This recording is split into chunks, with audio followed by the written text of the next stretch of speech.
In today's video, I thought that we'd talk about how I used the 16-inch M1 Max MacBook Pro on a recent commercial photo shoot and how this thing just handles itself, because I put this thing through a lot in a bid to sort of get the right question if this thing is good for photography or not. It is tired. Today we are currently here at this establishment, T-Stock, because we're filming a photo shoot for a couple of glasswares. I also will be using the M1 Max 16-inch as a tethering tool with Capture One. The connectivity, the performance, is it gonna perform well with Capture One? How good would the battery life be? I currently have this charged at 100%. So I wouldn't be charging that. So I want to see how this thing handles the screen size. As a photographer, do you need more?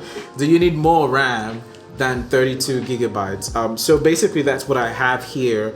And so far, this is the first time that I will be using this thing in this capacity for photo shoot, because I mostly shoot videos, but this opportunity came up and I thought that I would smash this and put this thing to the ultimate test, because it did cost a lot of money and it has to work. So yeah, let's see if this thing is gonna work out well today.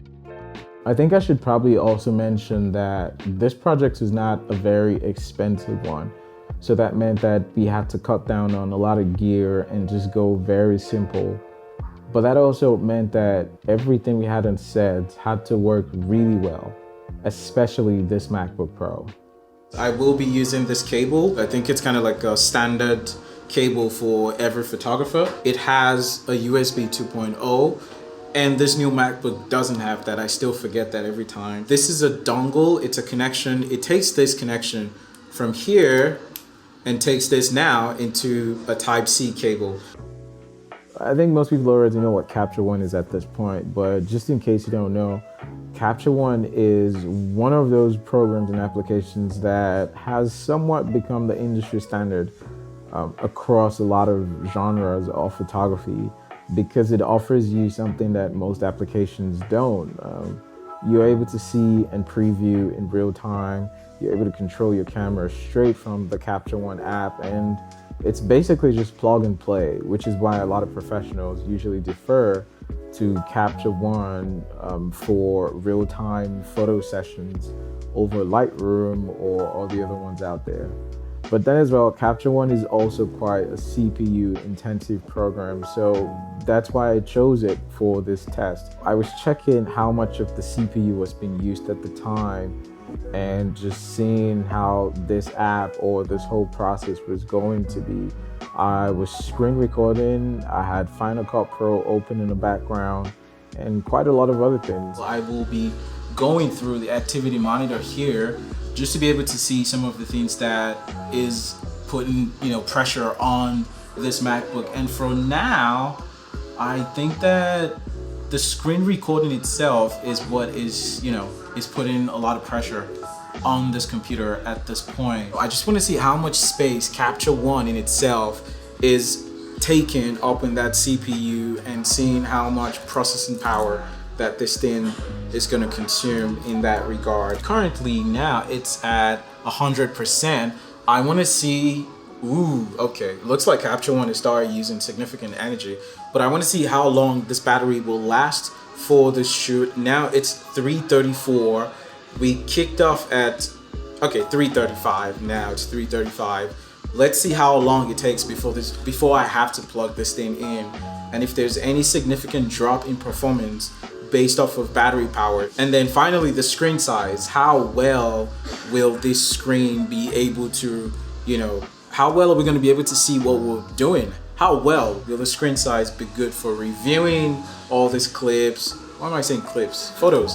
How well? 16-inch, 32 gigabytes of RAM, the M1 Max chip. It doesn't get better than this, people. This is the ultimate test. So Duke doesn't drink coffee. I got him coffee today just so that he can power through. So take your first coffee sip. It was nice.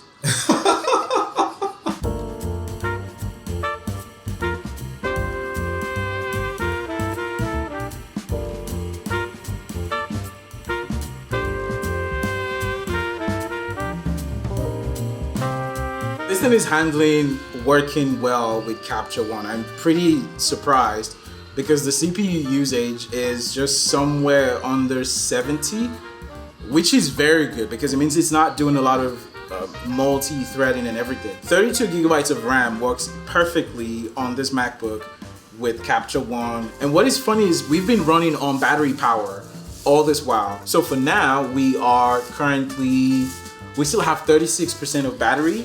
I'm screen recording. I got a bunch of things just going on in the background as well. And this thing, the fans are not even coming on.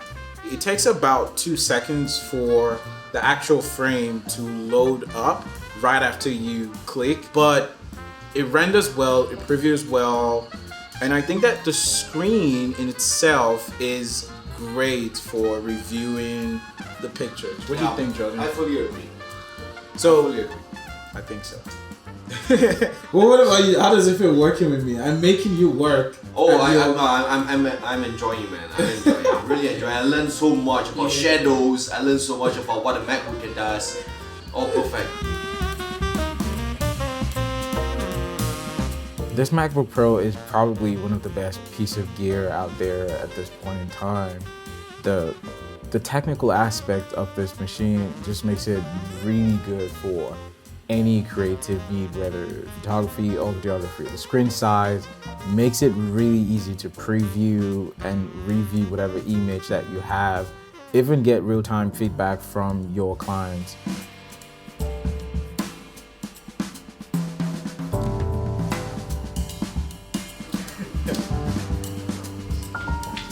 然后呢，下一个是什么？哦 ，photo taking is no joke, man. It's no joke, no joke. For me, to answer the question of whether this thing is worth it, it's more of what it offers outside of the technical aspect. This thing just works as it should, and that means that there's no stress. I don't have to worry about my gear failing. I don't have to worry about things not looking the way they should. And that means that I will be able to focus solely on the creative aspect of this. And this is good because it generates a lot of confidence from the client as well. When they see that you're on top of your game, they don't have to worry about what you're going to deliver for them. And in this case, Jordan helped out on this shoot a lot. He sort of now appreciates more that whole process of light shaping and all of that. So to answer the question, is this thing worth spending all that money for photography? Yes.